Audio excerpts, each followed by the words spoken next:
Good day, everyone. Let's get ready to learn together. My name is Mrs. C, and today I'll be reading a beautiful story titled Mufaro's Beautiful Daughters. This is an African tale that some people think is very similar to a story you may be familiar with called Cinderella. Maybe you've read this book or you've seen this movie. So this story has some similarities and some differences. If you haven't heard it before, let's listen together and see if we can find some of those comparisons. So this book was written and illustrated by John Steptoe. Here's our beautiful front cover. It also has a beautiful back cover. This book has a full illustration on the back as well. Here is our title page. Gorgeous, gorgeous, gorgeous pictures. Mufaro's Beautiful Daughters. A long time ago, in a certain place in Africa, a small village lay across a river and a half-day's journey from a city where the great king lived. A man named Mufaro lived in this village with his two daughters, who were called Manyara and Nyasha. Everyone agreed that Manyara and Nyasha were very beautiful.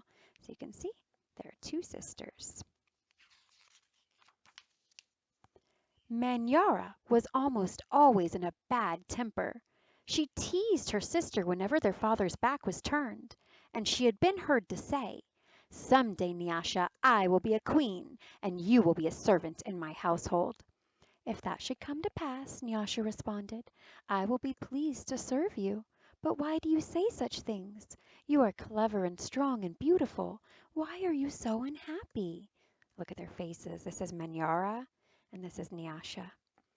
"Because everyone talks about how kind you are, and they praise everything you do," Manyara replied. "I'm certain that father loves you best, but when I am a queen everyone will know that your silly kindness is only weakness." So it sounds like Manyara is very jealous of her sister, even though her sister's just trying to be nice. Nyasha was sad that Manyara felt this way, but she ignored her sister's words and went about her chores. Nyasha kept a small plot of land on which she grew millet, sunflowers, yams, and vegetables. She always sang as she worked, and some said it was her singing that made her crops more bountiful than anyone else's. So bountiful means that they're growing very well. They're producing a lot of fruits and vegetables and grains. Oh, let's do that one up close. See that cute little snake friend that she meets? One day, Nyasha noticed a small garden snake resting beneath a yam vine. "Good day, little Nyoka," she called to him. "You are welcome here.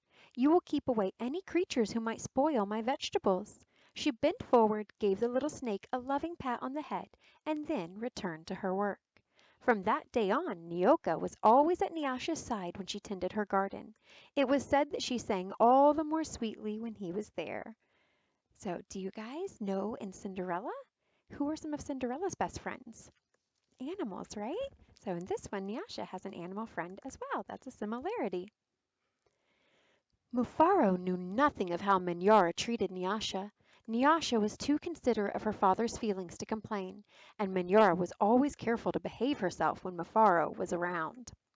Early one morning a messenger from the city arrived. The great king wanted a wife. "The most worthy and beautiful daughters in the land are invited to appear before the king, and he will choose one to become queen," the messenger proclaimed. Mufaro called Manyara and Nyasha to him. "It would be a great honor to have one of you chosen," he said.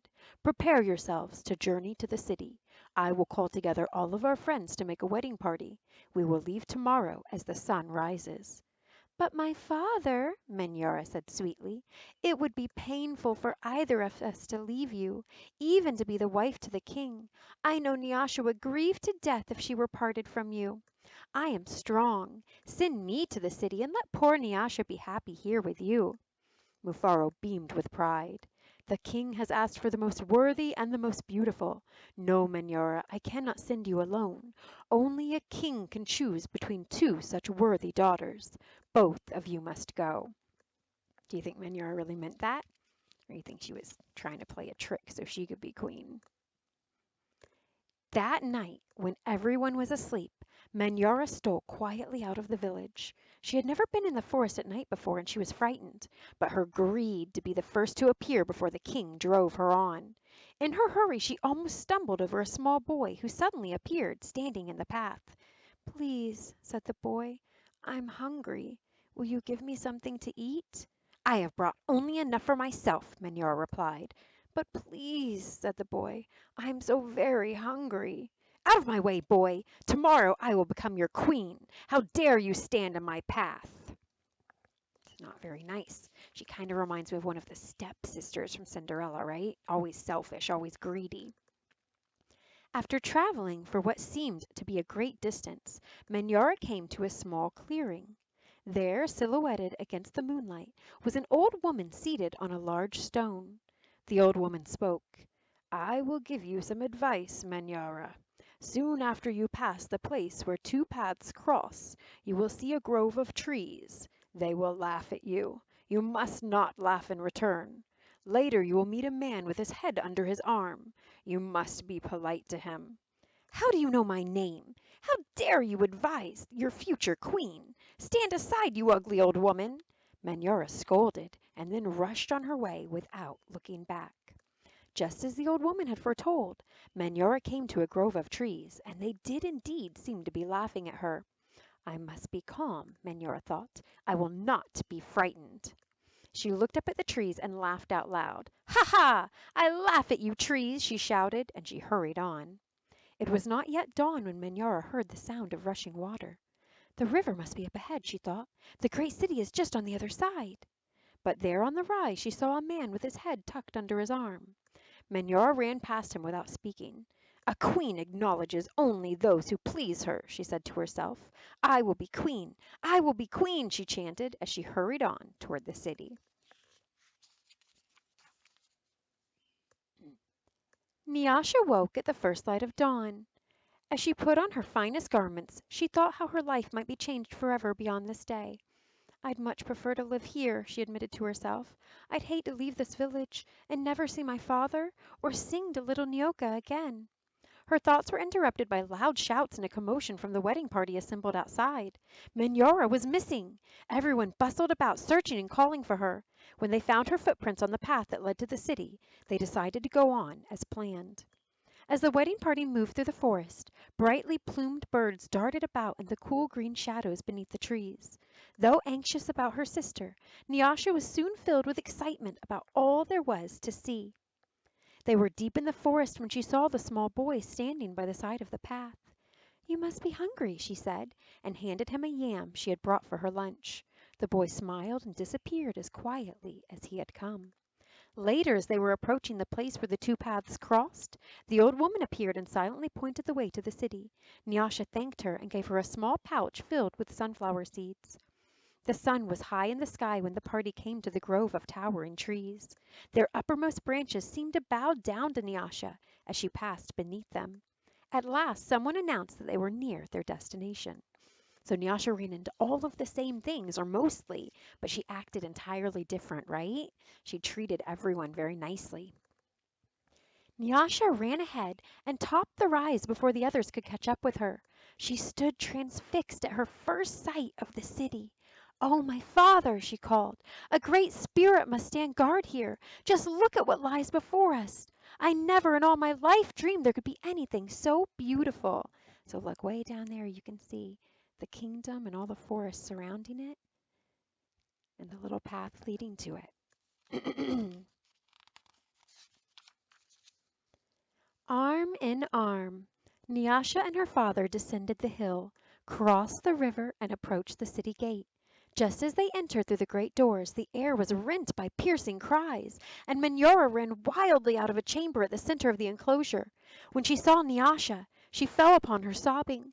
"Do not go to the king, my sister! Oh, please, father, do not let her go!" she cried hysterically. "There's a great monster there, a snake with 5 heads. He said that he knew all my faults and that I displeased him. He would have swallowed me alive if I had not run. Oh, my sister, please do not go inside that place." It frightened Nyasha to see her sister so upset, but leaving her father to comfort Minyora, she bravely made her way to the chamber and opened the door. Do you think she's going to find the same thing? Look at the illustration.